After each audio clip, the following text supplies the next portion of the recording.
Shalom keluarga damai yang terkasih di dalam Tuhan. Puji nama Tuhan, kita boleh berjumpa kembali pada saat ini. Secara khusus kita memasuki hari yang baru dan minggu yang baru. Kita bersyukur karena di bulan November ini kita akan merenungkan mengenai gereja.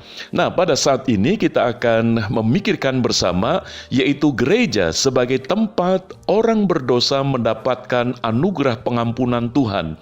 Jadi dengan kata lain, gereja adalah tempat pengampunan Tuhan yang diberikan. Maka itu keluarga damai, kita akan melihat atau mendasarkan perenungan kita ini dari Injil Lukas, pasalnya yang ke-7, ayatnya yang ke-48, yang berkata demikian.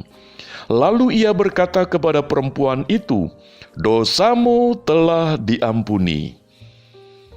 Keluarga damai yang terkasih di dalam Tuhan, firman Tuhan ini mengajarkan kepada kita bahwa gereja merupakan satu tempat di mana setiap pribadi sebagai orang yang berdosa untuk berjumpa dengan Kristus.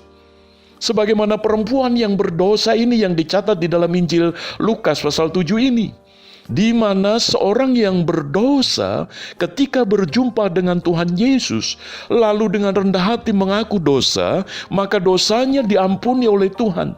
Seberapa besar dosanya itu, oleh Tuhan diampuni, manakala orang itu dengan kerendahan hati mengaku dosa, memohon belas kasih pengampunan, maka dosanya sebesar apapun akan diampuni. Karena anugerah Tuhan jauh melebihi besarnya dosa yang pernah kita lakukan. Maka itu kita bisa melihat apa yang dikatakan oleh Tuhan Yesus kepada perempuan yang berdosa itu.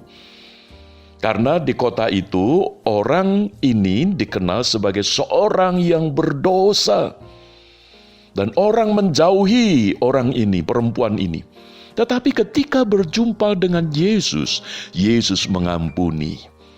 Keluarga damai yang terkasih di dalam Tuhan, biarlah ketika kita saat ini sebagai anggota gereja, ketika kita bergereja, kita merasa diri kita ini orang yang berdosa, kita ini tidak layak, karena kita seringkali membandingkan orang lain lebih baik daripada saya, orang lain lebih saleh daripada saya, sehingga kita ini merasa tidak layak.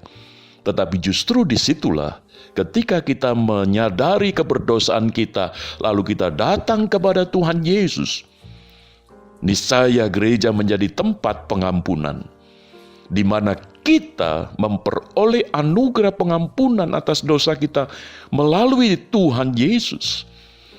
Maka itu keluarga damai yang terkasih di dalam Tuhan, kalau gereja menjadi tempat pengampunan diberikan oleh Tuhan kepada orang yang berdosa, maka biarlah diri kita pun tidak akan menghakimi orang lain. Mungkin kita memang lebih saleh daripada orang lain. Kita mungkin adalah orang yang lebih setia daripada orang lain. Mungkin kita ini dianggap orang yang lebih baik daripada orang lain.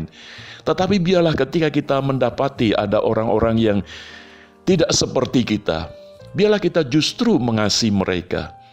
Kita mendorong mereka, kita merangkul mereka. Siapa tahu melalui perhatian kita, melalui pelayanan kita, melalui kasih kita, orang itu mendapatkan pengampunan dari Tuhan atas dosanya. Maka itu, keluarga damai, biarlah kita sadar, gereja merupakan tempat pengampunan. Sehingga kita juga sebagai anggota gereja, juga dengan rendah hati memberikan pengampunan kepada siapapun yang bersalah kepada kita. Terlebih lagi di dalam kehidupan kita, keluarga kita. Sebagai suami istri, orang tua anak, biarlah kita boleh saling mengampuni sebagai gereja. Karena disitulah Tuhan mau memberikan anugerah pengampunan. Maka itu, keluarga damai yang terkasih di dalam Tuhan, biarlah melalui firman Tuhan ini, kita diingatkan bahwa kita sudah diampuni oleh Tuhan, maka biarlah kita juga menjadi orang yang memberikan pengampunan itu kepada siapapun yang berdosa kepada kita. Mari kita berdoa. Bapa Surgawi, kami mengucap syukur untuk firman-Mu yang boleh mengingatkan kepada kami bahwa kami sebagai gereja Tuhan merupakan tempat pengampunan yang Tuhan anugerahkan. Maka itu biarlah kami tidak menjadi orang-orang yang menghakimi, orang-orang yang mengadili, memutuskan orang lain itu bersalah. Tetapi biarlah kami dengan rendah hati justru membawa mereka datang kepadamu. Bahkan diri kami pun juga kami bawa kepadamu. Sebagai orang yang berdosa, Tuhan mengampuni kami. Sehingga hidup kami boleh dimerdekakan. Dan hidup kami boleh menjadi alat kemuliaan Tuhan. Menjadi cermin daripada kasih Tuhan yang sudah kami peroleh di dalam Kristus Yesus. Berkati keluarga damai, sehingga keluarga damai pun juga boleh menjadi tempat di mana pengampunan Tuhan itu diberikan. Terpujilah Engkau Bapa, di dalam nama Tuhan Yesus kami berdoa. Haleluya. Amin. Keluarga damai yang terkasih di dalam Tuhan, biarlah kita menyadari gereja bukan hanya gedungnya, tetapi setiap orang yang ada di dalamnya, biarlah menjadi tempat pengampunan dari Tuhan atas setiap orang yang berdosa. Tuhan Yesus memberkati. Amin.